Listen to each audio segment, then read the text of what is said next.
La bonne petite souris. Un conte de Madame d'Aulnoy. Il y avait une fois un roi et une reine qui s'aimaient si fort qu'ils faisaient la félicité l'un de l'autre. Leur cœur et leurs sentiments se trouvaient toujours d'intelligence.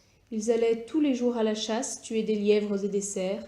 Ils allaient à la pêche prendre des saules et des carpes, au bal danser la bourrée et la pavane. À de grands festins manger du veau et des dragées. À la comédie et à l'opéra. Ils riaient, ils chantaient, ils se faisaient 1000 pièces pour se divertir. Enfin, c'était le plus heureux couple de tous les temps. Leurs sujets suivaient l'exemple du roi et de la reine. Ils se divertissaient à l'envi l'un de l'autre.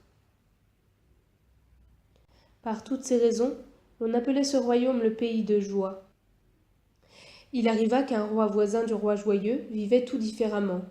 Il était ennemi déclaré des plaisirs. Il ne demandait que plaie et bosse. Il avait une mine renfrognée, une grande barbe, les yeux creux. Il était maigre et sec, toujours vêtu de noir, les cheveux hérissés, gras et crasseux. Pour lui plaire, il fallait tuer et assommer les passants. Il pendait lui-même les criminels. Il se réjouissait à leur faire du mal. Quand une bonne maman aimait bien sa petite fille ou son petit garçon, il l'envoyait quérir et devant elle, il lui rompait les bras ou lui tordait le cou. On nommait ce royaume le pays des larmes. Le méchant roi entendit parler de la satisfaction du roi joyeux. Il lui porta grande envie et résolut de faire une grosse armée et d'aller le battre tout son soûl jusqu'à ce qu'il fût mort ou bien malade. Il envoya de tous côtés pour amasser du monde et des armes. Il faisait faire des canons. Chacun tremblait. L'on disait « Sur qui se jettera le roi? Il ne fera point de quartier. » Lorsque tout fut prêt, il s'avança vers le pays du roi joyeux. À ces mauvaises nouvelles, il se mit promptement en défense. La reine mourait de peur. Elle lui disait en pleurant « Sire, il faut nous enfuir, tâchons d'avoir bien de l'argent, et nous en allons tant que terre nous pourra porter. » Le roi répondait « Fi, madame, j'ai trop de courage. Il vaudrait mieux mourir que d'être un poltron. » Il ramassa tous ses gendarmes, dit un tendre adieu à la reine, monta sur son beau cheval et partit. Quand elle l'eut perdu de vue, elle se mit à pleurer douloureusement, en joignant ses mains. Elle disait « Hélas, je suis grosse. Si le roi est tué à la guerre, je serai veuve et prisonnière. Le méchant roi me fera 1000 maux. » Cette pensée l'empêchait de manger et de dormir. Il lui écrivait tous les jours. Mais un matin, qu'elle regardait par-dessus les murailles, elle vit venir un courrier qui courait de toute sa force. Elle l'appela. « Ô courrier, oh, quelle nouvelle !»« Le roi est mort !» s'écria-t-il. « La bataille est perdue. Le méchant roi arrivera dans un moment. » La pauvre reine tomba évanouie. On la porta dans son lit, et toutes ces dames étant autour d'elle, qui pleuraient l'une son père, l'autre son fils, elles s'arrachèrent les cheveux. C'était la chose du monde la plus pitoyable. Voilà que tout d'un coup, l'on entend « Au meurtre, au larron !»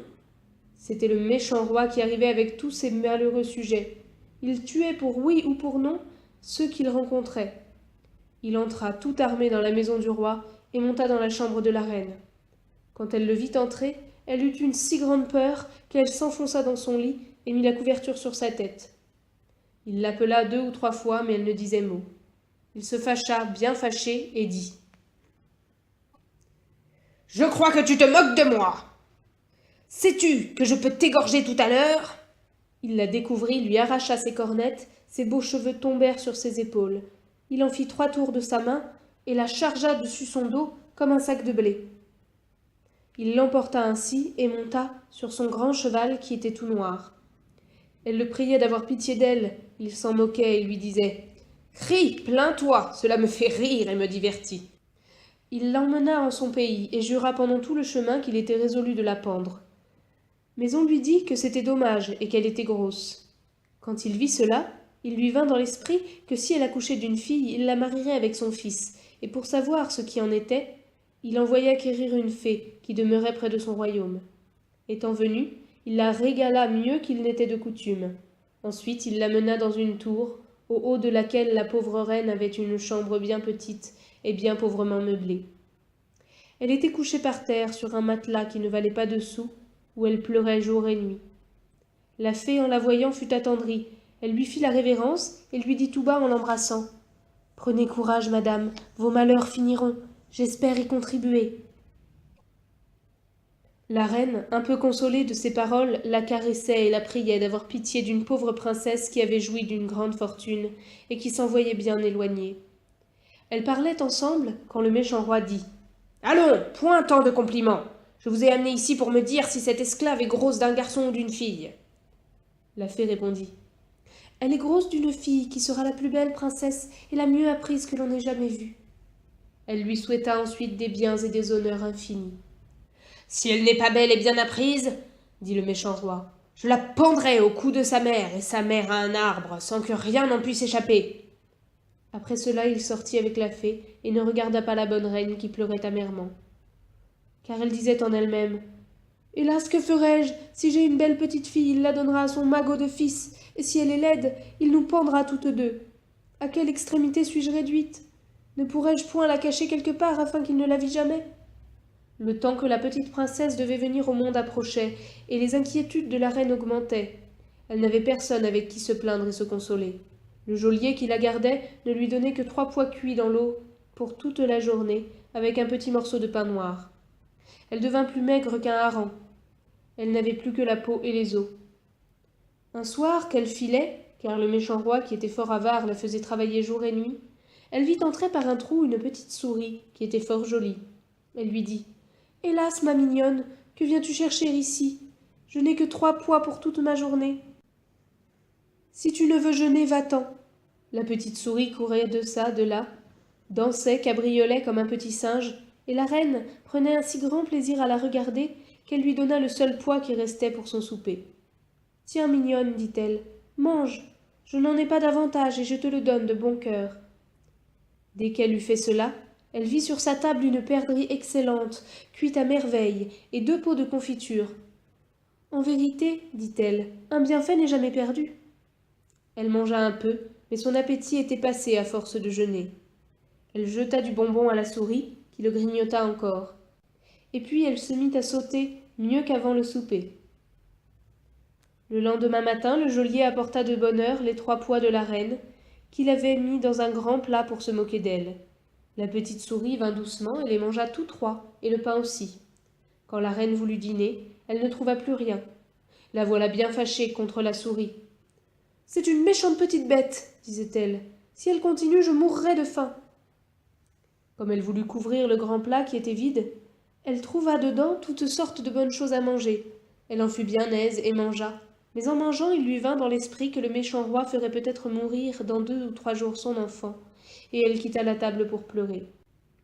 Puis elle disait, en levant les yeux au ciel, « Quoi, n'y a-t-il point quelque moyen de se sauver ?»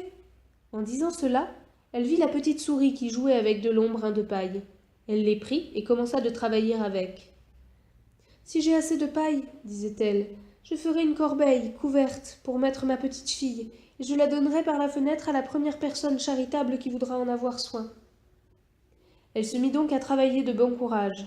La paille ne lui manquait point. La souris entraînait toujours par la chambre où elle continuait de sauter, et aux heures des repas, la reine lui donnait ses 3 pois et trouvait en échange 100 sortes de ragoûts. Elle en était bien étonnée. Elle songeait sans cesse qui pouvait lui envoyer de si excellentes choses. La reine regardait un jour à la fenêtre pour voir de quelle longueur elle ferait cette corde dont elle devait attacher la corbeille pour la descendre. Elle aperçut en bas une vieille petite bonne femme qui s'appuyait sur un bâton et qui lui dit « Je sais votre peine, madame.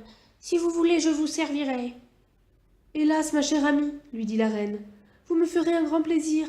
Venez tous les soirs au bas de la tour. Je vous descendrai mon pauvre enfant. Vous le nourrirez, et je tâcherai, si je suis jamais riche, de vous bien payer. »« Je ne suis pas intéressée, répondit la vieille, mais je suis friande.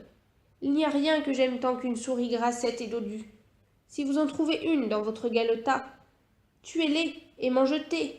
Je n'en serai point ingrate, votre poupard s'en trouvera bien. » La reine, l'entendant, se mit à pleurer sans rien répondre, et la vieille, après avoir un peu attendu, lui demanda pourquoi elle pleurait. « C'est, dit-elle, qu'il ne vient dans ma chambre qu'une seule souris, qui est si jolie, si joliette, que je ne peux me résoudre à la tuer. »« Comment ?» dit la vieille en colère. « Vous aimez donc mieux une friponne de petite souris qui ronge tout que l'enfant que vous allez avoir ? Eh bien, madame, vous n'êtes pas à plaindre. Restez en si bonne compagnie, j'aurai bien mes souris sans vous.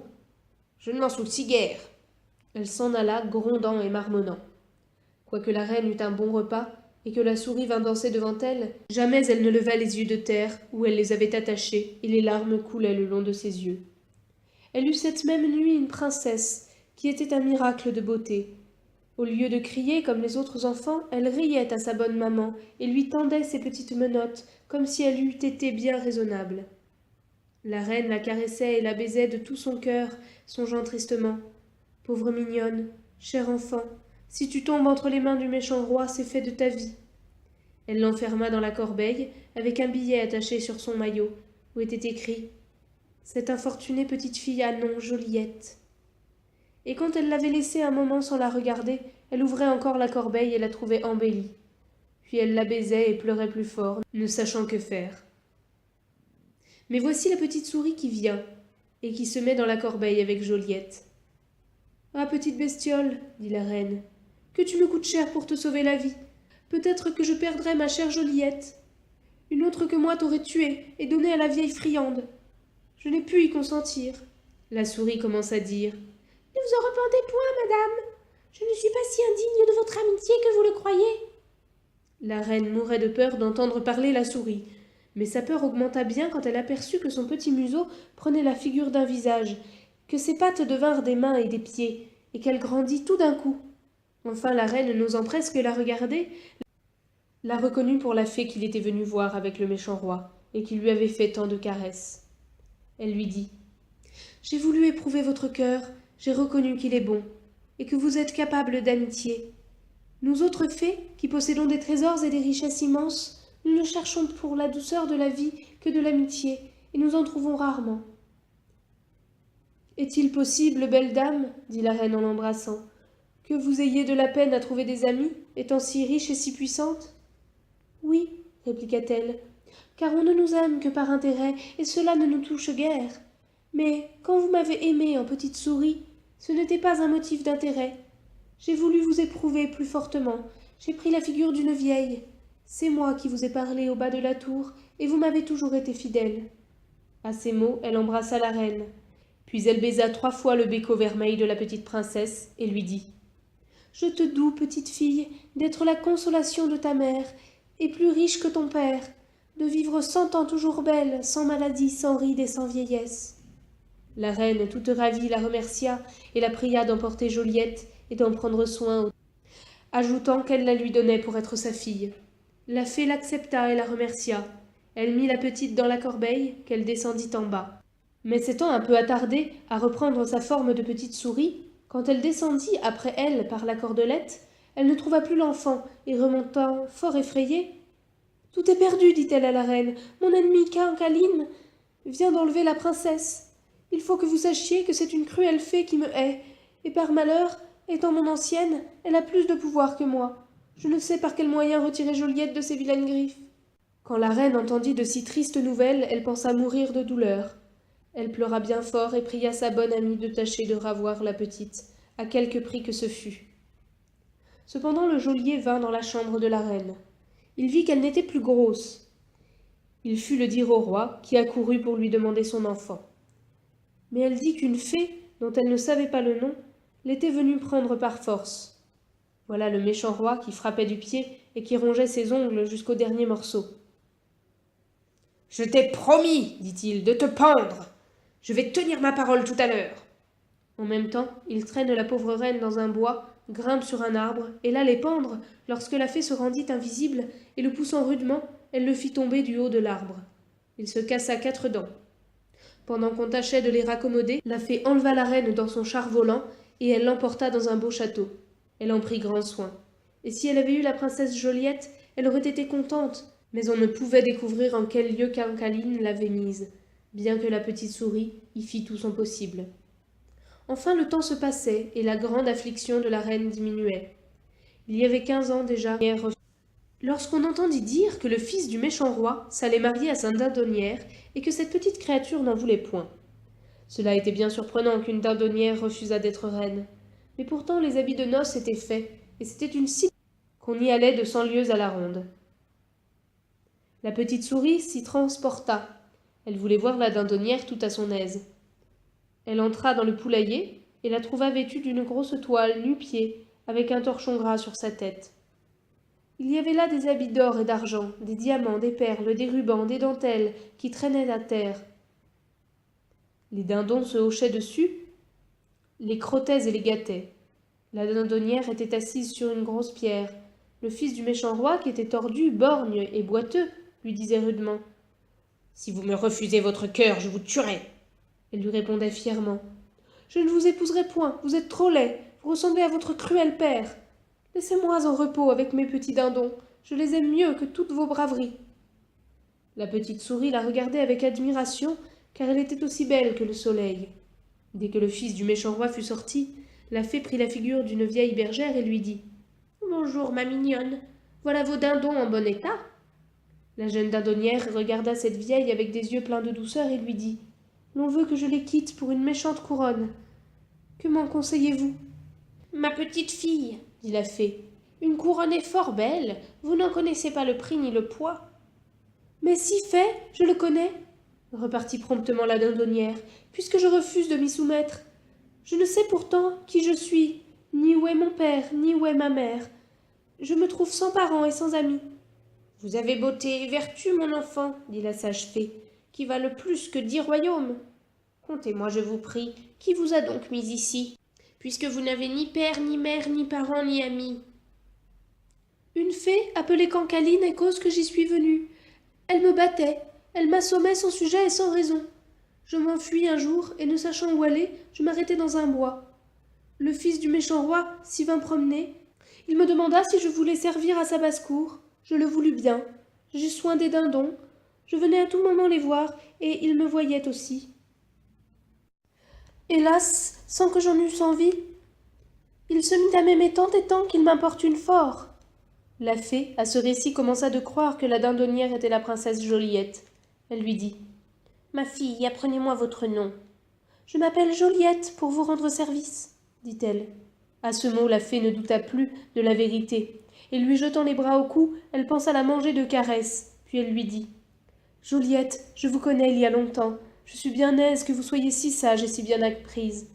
Mais je voudrais que vous fussiez plus propre, car vous ressemblez à une petite souillon. Prenez les beaux habits que voilà et vous accommodez. » Joliette, qui était fort obéissante, quitta aussitôt le torchon gras qu'elle avait au-dessus de la tête, et la secouant un peu, elle se trouva toute couverte de ses cheveux, qui étaient blonds comme un bassin et déliés comme fil d'or. Ils tombaient par boucles jusqu'à terre. Puis, prenant dans ses mains délicates de l'eau à une fontaine qui coulait proche le poulailler, elle se débarbouilla le visage, qui devint aussi clair qu'une perle orientale. Il semblait que des roses s'étaient épanouies sur ses joues et sur sa bouche. Sa douce haleine sentait le thym et le serpolet. Elle avait le corps plus droit qu'un jonc. En temps d'hiver, l'on eût pris sa peau pour de la neige. En été, c'était des lys. Quand elle fut parée des diamants et des belles robes, la fée la considéra comme une merveille. Elle lui dit « Qui croyez-vous être, ma chère Joliette, car vous voilà bien brave ?» Elle répliqua « En vérité, il me semble que je suis la fille de quelque grand roi. Seriez-vous bien aise ?» dit la fée. « Oui, ma bonne mère, » répondit Joliette en faisant la révérence, « j'en serais fort aise. »« Eh bien, » dit la fée, « soyez donc contente. Je vous en dirai davantage demain. » Elle se rendit en diligence à son beau château, où la reine était occupée à filer de la soie. La petite souris lui cria « Voulez-vous gager, madame la reine, quelques quenouilles et votre fuseau, que je vous apporte les meilleures nouvelles que vous puissiez jamais entendre ?» « Hélas, répliqua la reine, depuis la mort du roi joyeux et la perte de ma jolie Joliette, je donnerais bien toutes les nouvelles de ce monde pour une épingle. »« Là, là, ne vous chagrinez point, » dit la fée. La princesse se porte à merveille. Je viens de la voir. Elle est si belle qu'il ne tient qu'à elle d'être reine. Elle lui conta tout le conte d'un bout à l'autre, et la reine pleurait de joie de savoir sa fille si belle et de tristesse qu'elle fût dindonnière. « Quand nous étions de grands rois dans notre royaume, disait-elle, et que nous faisions tant de bombances, le pauvre défunt et moi, nous n'aurions pas cru voir notre enfant dindonnière. »« C'est la cruelle Cancaline, ajouta la fée, qui, sachant comme je vous aime, pour me faire dépit, l'a mise en cet état. Mais elle en sortira, ou j'y brûlerai mes livres. »« Je ne veux pas, dit la reine, qu'elle épouse le fils du méchant roi. Allons dès demain l'acquérir et l'amenons ici. » Or, il arriva que le fils du méchant roi, étant tout à fait fâché contre Joliette, fut s'asseoir sous un arbre où il pleurait si fort qu'il hurlait. Son père l'entendit. Il se mit à la fenêtre et lui cria. « Qu'est-ce que tu as à pleurer ? Comme tu fais la bête !» il répondit. « C'est que notre dindonnière ne veut pas m'aimer. »« Comment ? Elle ne veut pas t'aimer ?» dit le méchant roi. « Je veux qu'elle t'aime ou qu'elle meure. » Il appela ses gendarmes et leur dit. « Allez la quérir, car je lui ferai tant de mal qu'elle s'en repentira d'être opiniâtre. » Ils furent au poulailler et trouvèrent Joliette, qui avait une belle robe de satin blanc, tout en broderie d'or, avec des diamants rouges et plus de 1000 aunes de ruban partout. Jamais, au grand jamais, il ne s'est vu une si belle fille. Il n'osait plus lui parler, la prenant pour une princesse. Elle leur dit fort civilement. « Je vous prie, dites-moi, qui vous cherchez ici ?» « Madame, dirent-ils, nous cherchons une petite malheureuse qu'on appelle Joliette. »« Hélas, c'est moi, dit-elle. Qu'est-ce que vous me voulez ?» Ils la prirent vitement et lièrent ses pieds et ses mains avec de grosses cordes de peur qu'elle ne s'enfuît. Ils la menèrent de cette manière au méchant roi, qui était avec son fils.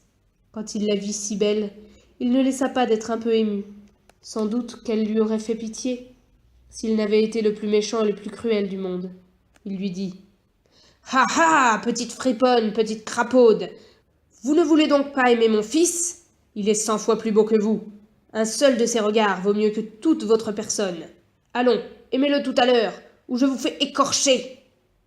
La princesse, tremblante comme un petit pigeon, se mit à genoux devant lui et lui dit. Sire, je vous prie de ne me point écorcher, cela fait trop de mal. Laissez-moi 1 ou 2 jours pour songer à ce que je dois faire, et puis vous serez le maître.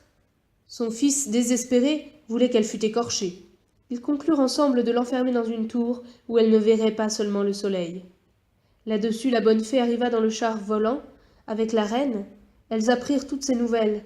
Aussitôt la reine se mit à pleurer amèrement, disant qu'elle était toujours malheureuse et qu'elle aimerait mieux que sa fille fût morte que d'épouser le fils du méchant roi.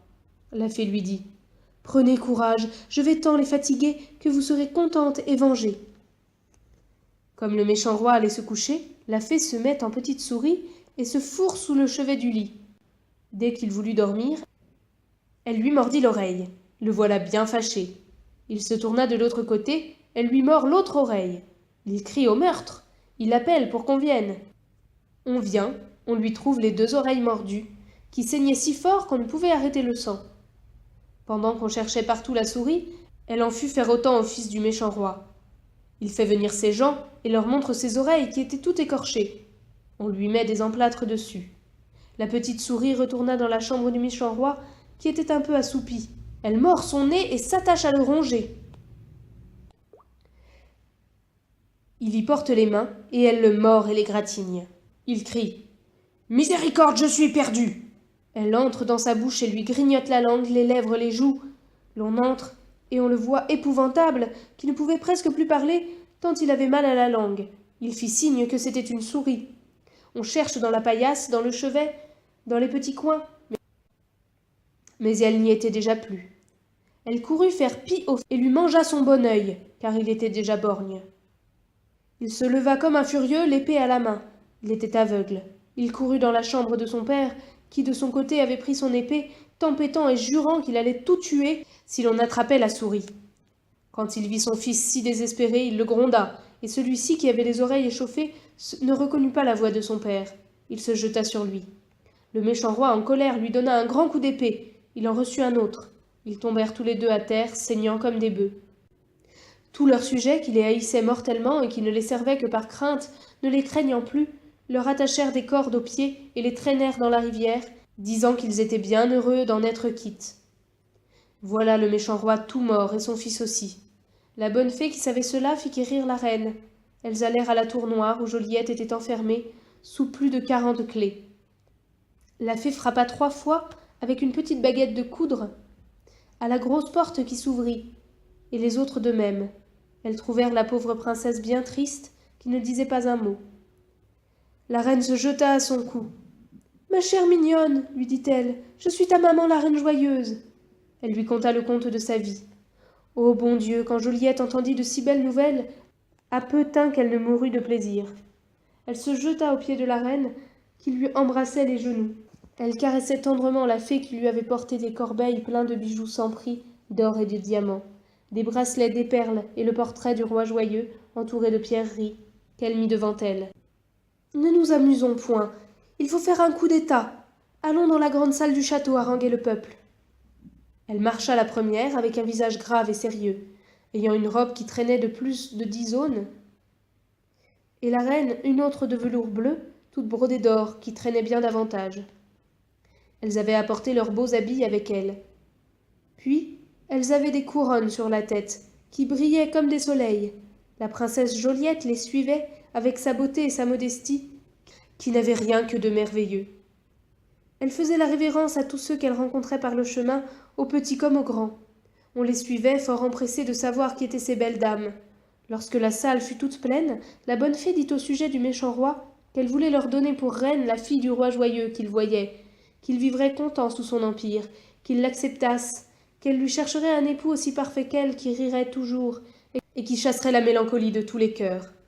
À ces mots, chacun cria « Oui, oui, nous le voulons bien. Il y a trop longtemps que nous sommes tristes et misérables. » En même temps, 100 sortes d'instruments jouèrent de tous côtés. Chacun se donna la main et dansa en danse ronde, chantant autour de la reine et de sa fille et de la bonne fée. « Oui, oui, nous le voulons bien. » Voilà comme elles furent reçues.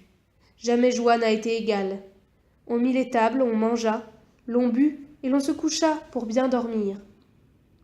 Au réveil de la jeune princesse, la fée lui présenta le plus beau prince qui eût encore vu le jour. Elle l'était allée quérir dans le char volant jusqu'au bout du monde. Il était tout aussi aimable que Joliette. Dès qu'elle le vit, elle l'aima. De son côté, il en fut charmé, et pour la reine, elle était transportée de joie. On prépara un repas admirable et des habits merveilleux. Les noces se firent avec des réjouissances infinies. Moralité. Cette princesse infortunée dont tu viens de voir les malheurs, dans sa prison abandonnée, eut d'un destin cruel éprouvé des rigueurs. Elle eût pleuré dans sa naissance, Joliette exposée à la mort.